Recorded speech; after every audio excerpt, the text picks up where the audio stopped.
우리는 지금 법사 성녀가 확신을 가지고 기도를 통해서 어떤 사람들에게 도움을 주고 있는 여러 가지 상황들 그것을 살펴보고 있고, 동시에 법사 성녀의 이런 기도에 대한 그런 확고한 확신들, 그것이 당신 자신의 삶의 형태들을 어쩌면 그분을 규정하는 한 역할을 하기도 합니다. 많은 이들에게 있어서 법사 성녀는 기도에 대한 확고한 어떤 방향을 제시를 해줍니다. 다시 이야기하면 기도하십시오라고 할 때에 그 안에서 이루어질 수 있는 길을 이제 제시를 해주죠. 다시 이야기하면은 기도가 은총을 이끌어올 수 있는, 하나님께로부터 얻어낼 수 있는 통로라는 사실을 계속해서 가르쳐주고 싶어합니다. 또한 성녀 자신도 그 일을, 기도를 계속해 나가면서 그것에 대한 더 많은 은총과 또 체험들을 가지게 되고, 향후에는 이제 그것이 완전히 당시 자신을 규정짓는다고 해야 될까요? 그런 뼈대의 한 역할을 기도로서 당신 자신을 무장시키고 사람들에게 보여주게 됩니다. 파우스타 수녀는 자신이 만나는 영혼들의 내적 사정을 종종 알아차리곤 했다. 은사죠. 은총입니다. 종종 알아차리곤 했다라는 말은 이제 그것이 파우스타 성녀가 이러이러했다 저러저러했다 이렇게 말로 막 해서 그런 것이 아니고 유추해 보는 경우도 있죠. 그래서 드러나지는 않았지만 그러한 이유가 있었구나, 저 사람이 그런 상태였구나 하는 것을 말로써 가끔씩 표현을 했기 때문에 사람들은 파우스타 성녀께서 특별한 은사로서 다른 영혼들을 살펴볼 수 있는, 내적인 상태를 볼 수 있는 그런 은사죠. 그걸 가지고 계셨다는 것을 증언을 하고 있습니다. 파우스타 수녀는 내적 사정을 종종 알아차렸고 그것을 이제 표현을 하다 보니까 사람들이 알아차리게 됩니다. 그녀는 하나님께 대한 그들의 태도도 알 수 있었다. 그녀는 하나님에게서 멀리 떠나 있는 사람들을 심판하거나 비난하지 않고 기도를 통해 그들에게 가장 필요한 것을 주며 가장 큰 도움을 주었다. 그 사람들이, 그러니까 그들이라고 하는 것은 영혼들 중에서도 보면은 하나님에게서 멀리 떨어져 있는 사람들, 또 열심히 하지 못한 사람들, 이런 사람들을 얘기를 하는 거죠. 그렇지만 하나님께서 멀리 떨어져 있는 사람들, 냉담하고 있다든지 또 다른 여타 이유로 하나님을 멀리하고 있는 이 사람들을 먹어서 내용은 알고 있어요. 있지만 심판하거나 비난하지 않고 기도를 통해서 가장 필요한 것을 주려고 했고 가장 큰 도움을 주었습니다. 예를 들어서 파우스타 성녀와 다른 수녀님들이 여러 명이 있을 때 다른 수녀님들은 잘 모르죠. 그 상황에 대해서 잘 모릅니다. 그렇지만 파우스타 성녀는 그것을 알고 있었기 때문에 이래 해야 됩니다 하고 이야기를 할 뿐, 그 상황, 드러나는 상황에 대해서 비난하거나 혹은 그 사람에게 대해서 심판하지 않았다. 이 영역에서, 이 부분에서 파우스타 성녀와 함께 있었던 어떤 수녀님은 이렇게 회상을 합니다. 이 부분을 돌이켜서 보면서 이것을 우리에게 알려주고 있습니다. 어느 날 파우스타 수녀가 병원에 어떤 검사를 받으러 갔는데 갈 때 내가 함께 간 적이 있었다. 우리 앞에 20명가량 환자들이 있었기 때문에 우리는 오래 기다려야 했다. 환자들 가운데 우리가 마지막으로 의사의 진료를 받았다. 의사는 꽤나 흥분되어 있었고 파우스타 수녀를 무례하게 대했다. 진료를 마치고 나오면서 나는 의사의 행동에 대해 비난했다. 그러자 파우스타 수녀는 그 의사는 신앙이 없습니다. 그러니 수녀님께서 그 의사를 위해 기도하셔야 합니다 하고 나에게 말했다. 파우스타 수녀는 알고 계셨죠? 그러니까 그 옆에 있는 수녀님은 이제 보고서 무례하게 대했다는 걸 막 불쾌하게 얘기를 하면서도 막 이렇게 예의 없이 막 대했다는 이야기예요. 그렇지만 그 상황을 보고서는 이제 화가 났죠. 같이 따라갔던 이 부분을 회상하고 있는 수녀님은 어떻게 저렇게 격이 없이 이야기를 하고 정말 버르장머리가 없다, 예의가 없다, 이런 식으로 환자를 대하는 의사가 태도가 왜 저러냐, 이런 식으로 했지만 파우스타 성녀는 이미 그 의사가 신앙이 없다는 것을 알고 있었다는 거예요. 그래서 그 의사는 신앙이 없습니다라고 하는 이 말 안에는 여러 가지 뉘앙스가 있습니다. 뭐 신앙이 있다고 해서 그러면 더 나은 어떤 모습들을 보여줘야 될 것인가 뭐 이런 것도 있겠지만 아마도 풍기는 그 모양새로 봐서는 어떤 것을 알 수가 있느냐면 신앙이 없다는 걸로 봐서는 수도자로서 대하지를 못했다는 이야기죠. 대접이라는 표현이 맞을라나? 응대죠, 응대. 의사로서는 당연히 해야 되는데 더군다나 상대방은 또 수도자니까 만일에 믿는 사람, 신자라면은 그렇게 해야 되겠지만 뭐 그렇지 못할 경우에는 뭐 종종 그럴 상황이 생길 수도 있죠. 뭐 그런 경우들은 여러분이나 저나 뭐 많은 경우에도 많이 겪을 수도 있을 한 번씩은 체험들을 해볼 수도 있고 또 전혀 그런 부분에 뭐 경험이 없는 사람도 있고 이렇겠죠. 때때로 우리는 이제 저도 그래요. 가다가 병원에 갔을 때에 의사들이 카라를 제가 하고 이제 심부라는 걸 알고 이제 진료를 받죠. 받으면 어떤 사람들은 아이고 신부님 뭐 어디 불편하십니까 어떻습니까 이런 사람도 있고 의사 선생님 중에 그런 분도 있고 아예 어떤 분들은 그런 말도 없어요. 그냥 일반 그 환자 대하듯이 뭐 무뚝뚝하니 이렇게 해도 별로 그렇게 신경 안 씁니다. 그때는 뭐 그냥 이런 식으로 생각을 해요. 아, 이 사람 신자가 아니구나. 뭐 신자가 아닌데 굳이 내가 신부라고 뭐 어쩌고저쩌고 할 필요도 없는 거고. 또 이제 신자니까 신부라서 또 이렇게 좀 더 잘해주려고 하는 마음들이 있다면 감사한 일이죠. 감사한 일인데 뭐 그렇지 않다 하더라도 일반적인 환자들을 대하는 그 정도면 됐고 그것 때문에 불쾌하거나 마음 상하는 경우는 뭐 없었는데 아마 그거보다는 좀 심했던 것 같아요. 이 부분이 그렇게 이렇게 드러나 버리니까. 그래서 아마 그 부분에 있어서 불쾌하게 그렇게 아마 여러 가지로 예의 없이 했던 것 같습니다. 그러나 바우사 성녀는 그 사람의 태도, 의사가 그렇게 할 수밖에 없었던 것을 알고 계셨어요. 신앙이 없으니 뭐, 소위 이야기하면 뭐, 순자가 누군지 뭔지 뭐 그런 경우일 수도 있고요. 그 다음에 또 다른 한편으로 또 생각해 보면 뭐 길게 이건 들어갈 필요는 없습니다만은 다른 한편으로 본다면 진짜로 이 사람 신자예요. 신자인데 정말 믿음이 없어서.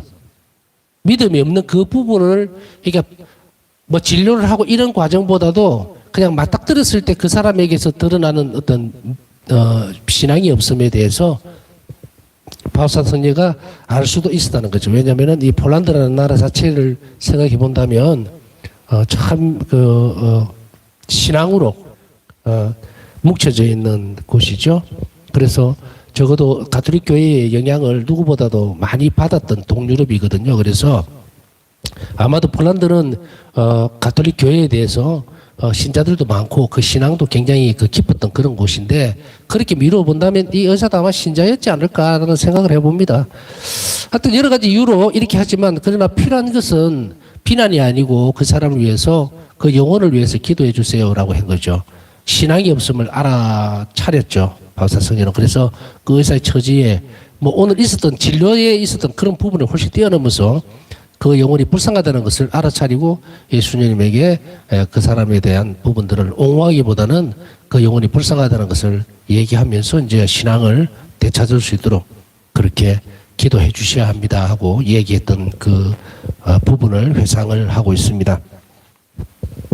바우사 수녀의 이런 태도는 사람을 변화시키는 가장 좋은 방법이 하느님의 은총이고 이 은총을 우리는 기도를 통해서 청할 수 있다는 깊은 확신과 신념에서 나온 것이었다. 제가 며칠 동안 기도에 대해서 얘기를 하면서 계속해서 반복을 하다시피 한 대목들이 있습니다. 그 부분에 어떤 오늘 우리는 이 기도를 통한 자비 실천, 하나님 자비를 실천하는 부분에 있어서 기도를 통해서인데 이 부분이 이제 오늘로서 이 부분은 끝이 나요. 그래서 더 이상 기도에 대해서 어떻게 따라는 말할 기회가 그렇게 많지는 않을지 싶습니다. 기도의 효과에 대해서 나는 믿는 것인가? 효과라고 하면 조금 부정적인 말도 들어갈 수가 있어요. 왜냐하면 효과적인 것만 바람으로 인해서 기도를 바친다. 이거는 아니에요. 그런 의미는 아니죠. 그러나 기도가 반드시 뭔가를 할 수 있다라고 하는 것. 다시 이야기하면 기도를 통해서 모든 일을 할 수 있다라고 하는 것에 대해서 나는 확신을 가지고 있는가. 어떤 어떤 사람들을 만나고 또 면담을 하거나 하면서 고충들을 듣고 현재 놓여져 있는 상황에 대해서 거의 어떻게 보면은 진단은 거의 비슷하게 나와요. 기도하십시오. 미사 참대를 열심히 하십시오. 영성제에 최선을 다하십시오. 뭐 이런 부분들로 나갑니다. 그런데 그 이외에 딱 그 부분만 정해지가 있느냐면 요거는 딱 변할 수 없는 부분이에요.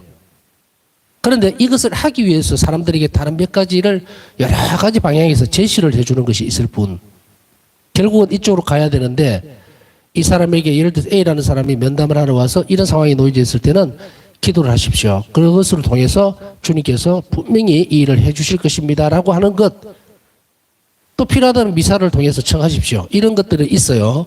그러나 그 이외에도 뭐가 문제냐면 대상이 100이면 100 이것에 대한 신뢰도 쉽게 얘기하면 믿음의 정도가 전부 다 틀린다는 이야기예요. 그러니까 그것을 설득할 수는 없어요. 설득할 수가 없어요. 단지 도움을 줄 수도 있어요. 여러 각도에서 자기들이 모르는 부분들에 대해서 얘기를 해주고 또 풀어줌으로 인해서 이 기도가 이렇게 경건해야 되고 이것이 정말로 이렇다라는 그 지점까지 또 억지로 데리고 올라가야 돼요. 억지로 계단으로 주면 어떤 사람은 한 10계단 정도만 이렇게 데려다 주면 막 기도에 또 해서 새롭게 변화된 마음으로 기도를 해요. 그죠? 정말 신뢰하는 마음으로 변화된 마음으로 기도를 하는데 그렇지 못할 경우에는 어떤 사람은 막 20계단씩 데리고 올라가도 저도 기도해봤는데요 뭐 했는데 막 이렇게 자기가 해왔던 그 잘못된 형식이나 이런 걸로 다 덮어놨을 때에 열심히 했는데요라고 하는 말은 안 맞죠. 왜냐하면 그렇게 열심히 했으면 내한테 올 필요가 없잖아요. 그죠? 좋은 결실이 났고 그리고 그게 충분한 은총을 받았으면 저한테 왜 옵니까? 안 오죠. 안 되니까 온 거 아니에요. 안 되니까 왔으면 계단을 새로 닦아주면 그 계단을 따라서 올라가면서 앞에 얘기했던 이 부분. 그래서 우리는 이 부분들을 어느 정도 마무리하면서 어떤 생각을 가지느냐면 기도에 대한 신뢰성의 문제. 아버지에 대한 깊은 신뢰가 있다면 그것을 청하고 그 은총을 받아낼 수 있는 길은 기도밖에 없다라고 하는. 그래서 우리는 기도가 쉬운 것이 아닙니다. 절대로. 내가 할 수 있는 건 다 해보고 그다음에 마지막 방법으로 기도를 하는 것도 아니에요. 기도가 시작이어야 되고 기도가 끝이어야 됩니다. 또한 기도를 잘 하기 위해서 다른 방법을 찾는 것이지 다른 방법을 찾아놓고 그 다음에 그 위에 기도를 얹는 것 아니다. 신뢰의 문제다 기도는. 그리고 하나님이 그 일을 하실 수 있도록 그 길을 만들어 놓는 것 그게 기도예요. 은총을 이끌어 드릴 수 있는 방법. 그것으로서 사람을 변화시키는 것뿐 아니라 내 삶은 전체를 다 바꿀 수도 있다는 것이죠. 그래서 바우사 성녀가 가지고 있었던 이 신뢰 찬 이 기도는 사람을 변화시키는 가장 좋은 방법이다. 그리고 이 은총들은 우리 기도를 통해서 청할 수 있다는 깊은 확신들도 우리가 함께 반드시 가지고 가야 합니다. 바우사 수녀의 사랑은 이 세상을 뛰어넘어 연옥에서 고통받고 있는 영혼들에게까지 미쳤다. 그녀는 대사를 받는 기도를 통해서 그들에게 자비를 실천하고자 했다. 일기 692번 참고하십시오. 이제 이 땅에서 만나는 모든 이웃들에 대해서 또 세상의 저 끝에 있는 고통스러운 사람들을 위해서도 충분히 기도를 하셨던 바우사 성녀는 이제 이 세상을 뛰어넘어서 그래서 자꾸 외연을 넓힌다 그랬죠. 사랑이 커지면 이거 자동으로 넓혀지게 되어 있어요. 사랑이 줄어들면요 근시적으로 자기밖에 못 봅니다. 시야가 좁아져요. 시야가 좁아진다는 말은 결국 뭡니까? 마음이 쪼그라들어 있다 이 말이에요. 그러니까 그거밖에 못 봐요. 그런데 사랑이 커지면 이 영역이 넓어집니다. 이것은 내가 예를 들어서 사랑을 실천하거나 이웃에게 자비로운 태도를 실천하는 게 내가 편안해질 때 할 수 있다고 착각을 하면 큰 오산입니다. 내 근심거리와 걱정거리가 없을 때 내가 비로소 이웃에게 눈을 돌린다면 그것은 사랑이 아니에요. 그 자비 출발점이 사랑이 아닙니다. 여유입니다. 여유. 교만이에요. 내가 이제 먹고 살만하니까 이제 할 게 없나? 나도 착한 일 좀 해볼까? 이런 정도. 그것은 아무런 공로가 되지 못한다. 하나님 눈밖에 벗어나는 일이에요. 그렇지 않고 내가 가지고 있는 어떤 어려움들, 고통들 그것이 팍팍하다 하더라도 때때로는 이렇거든요. 현실적으로 주어져 있는 삶이 너무 머리 아프고 너무 갑갑하고 정말 터질 것 같이 팍 짓눌러져 있는 상태, 이런 상태에 있는 경우에 어떻게 이웃을 생각하고 그들에게 자비를 베풀 그런 마음의 여유가 생길 수가 있습니까? 라고 묻는다면 억지로 하면 찢어져요, 이게. 억지로 해버리면 터집니다. 그러면은 무엇을 가르쳐 주고 있는 것인가? 바오사성리는 또 이 자리로 또 돌아가요. 기도하라. 내 사랑이 요거밖에 안 돼요, 지금. 내 영혼의 상태가 요거밖에 안 되니까 그 안에서 지지고 볶고 해봐야 나올 것도 없어요. 그러니까 당연히 그 말이 나올 밖에. 그러나 그런 처지에 놓여져 있는 사람이더라도 우리가 진지하게 이 처지에 놓여 있는 사람이 자기 자신에게 질문을 해봐야 돼요. 나는 과연 하나님의 사랑을 갈구하고 있는 것인가요, 문제.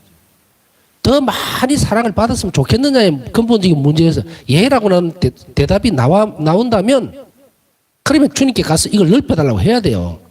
사랑을 키워주십시오라고. 왜? 하나님의 사랑 자체니까. 그래서 우리가 가지고 있는 고민이나 십자가며 근심거리나 이것이 요만한 통에 꽉 담겨 있다 하더라도 사랑이 커지면 외연이 넓어지면 이게 넘쳐버리거든요. 넘쳐버려요. 그러면 안에 들은 것도 어떻게 돼요? 우리가 이불 팩이라는 거 있죠. 이불 압축시켜서 하는 거예요. 그 진공청소기 갖고 쫙 눌리면은 아주 부피가 큰 이불이 쫙 줄어들면서 요만큼 되죠. 이게 공기를 이제 이렇게 마개를 풀러서 탁 열면 어떻게 돼요? 훅 늘어나죠, 다시. 우리 영혼 상태가 이렇게 되는 거예요. 우리가 자비를 쉽게 실천하지 못할 때는 영혼이 성장을 덜해서 그렇다. 그 영혼 안에 하나님 사시고 그 다음에 그것이 사랑이 넘치면 그 사랑에 따라서 요구에 따라서 그 영혼은 움직이게 돼 있어요. 그렇게 되면 자기가 가지고 있는 그 많은 고민이나 또 근심거리에 매이지를 않고 설사 있다 하더라도 자기가 가지고 있는 근심거리가 이 외연이 넓어져 버리면 그 전까지는 일이라고 하는 곧게 딱 멈춰 있었단 말이죠. 근데 이게 100이 돼버리면 어때요? 99가 남는다는 걸 느끼게 된다, 영혼이. 그러면 자유로워지는 거예요. 자기가 갖고 있던 그 고민이나 어려움들이 다가 아니라는 거예요, 세상 다. 그것이 이제 우리 영혼이 훨씬 더 넓은 형태로 하나님의 은총으로 보게 되죠, 이렇게. 그렇게 되면 그것이 별로 그렇게 중요한 것이 아니다. 그것은 언제든지 될 수 있는 거고, 정말 중요한 것은 바로 사랑을 키워나가는 거다. 이렇게 되면 이 문제도 그냥 해결이 돼요. 그리고 우리가 자비로운 사람으로 변화될 수 있는 기회를 더 많이 얻게 되죠. 그래서 이렇게 돌아보면 기도라고 하는 것은 아까 얘기했듯이 아유 너무 복잡해서 번잡스러워서 도저히 기도를 할 수가 없습니다라고 하면 이게 억압되어 있는 거죠. 그러면은 우리는 이 상태 자체를 가지고 그대로 멈추어 서서 하나님께 가야 돼요. 예수님께. 주님 제가 이 꽉 찬 여기에 너무 우겨 넣다 보니까 정말 이거 어떻게 할지를 못하겠습니다 했을 때 사랑을 주십시오. 사랑을. 제 영혼 안에 사랑을 키워주십시오. 그래서 이웃에게 자비롭게 해주세요. 없어서 안 되는 건 어떡해요? 그 나무래지를 않아요. 그 부족함을 하나님 앞에서 드러내는 것이 중요한 거예요. 그게 겸손한 사람이죠. 그래서 나는 하나님을 이렇게 사랑하겠습니다라고 하는 것이 있느냐 없느냐의 차이뿐이에요. 그게 아예 하고 싶지를 않으니까 그냥 요것밖에 못합니다지 정말 하고 싶다라고 하면 그런 생각 안 하죠. 바오사성리에게서는 이런 외연이 넓어지면서 이제는 여러 개의 영혼들까지도 하나님께서 기도를 할 수 있도록 열어놓습니다. 그래서 시간이 날 때마다 대사를 얻어서 그들에게 돌려줍니다. 하느님을 그리워하는 그들의 고통을 알았기 때문에 그 고통에서 끌어올릴 수 있도록 그들을 위한 기도를 끊임없이 바쳤다. 하느님을 그리워하는 그들의 고통을 알았기 때문에 그들을 위해서 끊임없이 기도를 바쳤다라는 이 말. 그러면 우리가 연옥 영혼들을 위해서 불쌍히 여겨달라 기도를 하십시오. 연옥 영혼들에 대해서 묵주기도도 많이 하고 또 연도도 바치고 이러는 분들이 많은 걸로 알고 있는데 그런데 말이죠. 그 본질적인 것을 알고 하는 거야. 그냥 연옥 영혼들이 불쌍하니까 라는 뜻에서 그렇게 하는 것인가? 아니면 참으로 그들이 불쌍해서 하는 것인가? 이건 달라요. 그들의 원이 그들의 처지를 정확하게 아는 것은 자비로운 행위예요. 그런데 그저 외연적으로 불쌍하겠구나라고 해서 한다면 그거는 자비로운 행위로 넘어가지를 못한다. 이것을 앞에서 다 배우셨죠? 그들의 처지와 상황을 더 깊이 알수록 바울사 성경의 기도에서 분명히 나오죠. 그리고 우리가 성시간 강의 없을 때는 할 때 그때 바울사 성경 9일 기도를 가지고 하는데 그때 뭐라고 해요? 눈이 자비롭게 해달라. 뭐 계속 있죠. 입이 자비롭게 해달라. 그들에게 따뜻한 말을 해주시도록. 이러한 일들을 내 손이 자비롭게 해달라. 내 발이 자비롭게 해달라. 그래서 내 발이 어려운 처지에 놓여 있는 사람들 외면하지 않고 내 자신의 어떤 게으름에 주저앉지 않고 적시로 일어나서 그들을 도와줄 수 있도록 발이 자비롭게. 이게 왜 이래요? 그들의 처지와 상황을 분명히 알수록 우리 자비의 형태, 자비를 실천하는 것, 사실은 내용적인 면에 있어서는 엄청나게 커진다는 이야기죠. 이게 진정으로 자비로운 행위가 됩니다. 그런데 우리가 그냥 여러 영혼들 불쌍하니까 성모님 부탁하셨으니까 좋은 일이면 틀림없지만 자비로운 행위로 넘어가지는 않는다. 그들의 처지를 분명하게 알고 그리고 그들을 동정심으로, 왜냐하면 예수님은 영혼들을 구원할 때에 어디에서 나옵니까? 그것이 당신의 온유함, 당신의 성심에서 어떤 동정심, 이것에서 발로해요. 그런데 그것 없이 뭔가를 한다는 것은 있을 수 없는 일이죠. 행동으로 드러날 수는 있겠지만 안에 내용물은 하나도 없다. 그건 자비로운 행위가 아니고 그냥 선한 일, 착한 일이에요. 그것은 그 영혼들에게 뭐가 안 됩니까? 도움이 안 됩니다. 크게 도움이 안 돼요. 아예 안 되는 것은 아니겠지만 아주 미미합니다. 그러나 그 작은 일이라 하더라도 큰 사랑으로 해버린다는 건 뭐예요? 그 처지를 분명히 알고 그 마음으로 그들이 놓여져 있는 형태, 그것을 그대로 받아들이면서 했을 때는 이거는 상상도 할 수 없을 만큼 풍요로운 은총으로 돌아간다는 거. 이거 쭉 지금까지 영성수련 같이 하면서 여러분들이 다 얘기를 해준 대목이에요.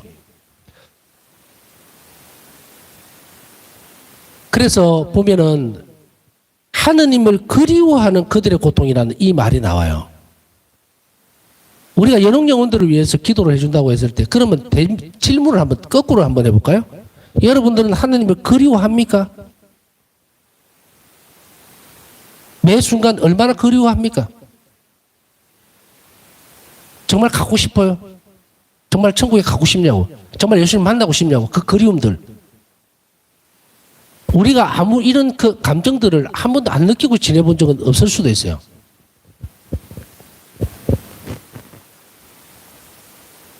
가을에 파란 하늘을 문득 들여다봤을 이렇게 고개를 들어봤을 때 뭔가 모르게 이렇게 확 쏟아졌는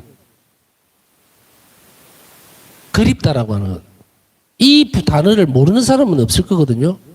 그런데 연옥 영혼들이 당하는 이 마음을 알려면 내가 여기에서 하느님의 그리움가에 대한 정말 보고 싶고 정말 예수님 가고 싶고 정말 저 천국이라는 곳에 모든 희망들을 다 두고 있고 그런 마음들, 그것이 있어줘야 되거든. 그래야만 우리는 조금이라도 알 수가 있어요. 이 영혼이 얼마나. 이제 연옥에 있는 영혼들은요, 다른 거는 아무것도 없어요. 가장 큰 고통이 뭐냐면 그리움이에요. 그리움. 그런데 연옥에 있는 영혼들이 하느님 천국에 있는 영혼들, 하느님을 볼 수 있어요. 봅니다. 그러니까 그게 어떤 건지 알겠죠? 그리움이, 이제 그리움만 남아있단 말이에요. 이 세상의 생명이 끝났기 때문에. 근데 그 영혼의 그리움이 한도 없이 깊어져 있으니, 그래서 성모님은 가끔씩 혹은 자주 연옥에 들러서 그 영혼들을 위로해 준다는 거예요. 응? 연옥에 있는 영혼들은 언젠가는 천국에 가겠죠. 근데 그것이 너무 그리움이 극에 달하면 어떤 상황인지는 겪어보면 다 알죠. 우리 이 땅에 살면서도 그런 거 알고 있거든. 그 영혼들, 그들을 위해서 기도해 준다는 것은 뭡니까? 빨리 보내고 싶다는 거죠. 천국으로. 그 그리워하는 예수님께 빨리 가도록 그렇게 기도를 해야 한다. 그렇게 되면 우리는 어떤 마음으로 그 영혼들 잊어버리지 않겠죠. 지금 뭐 부모님이라든지 먼저 세상을 떠난 친척, 일가 친척들, 내가 기억해야 될 그 사람들 그냥 어쩌다가 드문드문 한 번씩 1년에 한 번 정도. 그러나 내가 1년에 한 번 겨우 기억해주는 그 순간 동안에 1년 동안 그 영혼은 그리움에 미쳐버리는 뭐 이런 단어는 쓰면 안 되겠지. 하여간에 그 그리움에 죽어가고 있다고 이 연옥에서. 근데 우리는 이 땅에 살면서 등 돌리고 있죠. 뭐 이미 죽었으니까 나는 모르겠다예요. 이렇게 오늘 연옥 영혼들에 대해서 좀 풀어놓는 이유는요. 이 바울사 성자가 느꼈던 이것을 우리가 배워야 돼요. 그래야 우리가 영혼도 성장하고 그 다음에 나은 덕성으로 올라가요. 그리고 또 우리는 또 이 시간에 한 번 더 상기시켜 볼 필요 있죠. 나는 예수님을 많이 사랑하는 사람이 많이 그리워합니다. 한 번도 아유 예수님 그립다 뭐 이런 느낌도 나는 없는데라고 하는 사람은 어때요? 솔직히 이야기하면 사랑이 없는 사람이에요. 사랑은 늘 그립고 보고 싶고 함께 있고 싶어 하거든요. 그런데 그게 지금 내한테 없다면은 우리는 신앙생활 다시 점검해 봐야 되겠죠. 어떻게 하면 예수님을 더 사랑해 줄 수 있는지, 더 그리워할 수 있는지. 아무리 기도를 경건하게 100단, 200단, 뭐 1000단씩 바친다 하더라도 그 안에 요만한 사랑도 그리움도 없다면 그 기도는 엉터리다. 무엇을 위해서 한 겁니까? 기도를 위한 기도. 그게 무슨 의미가 있습니까?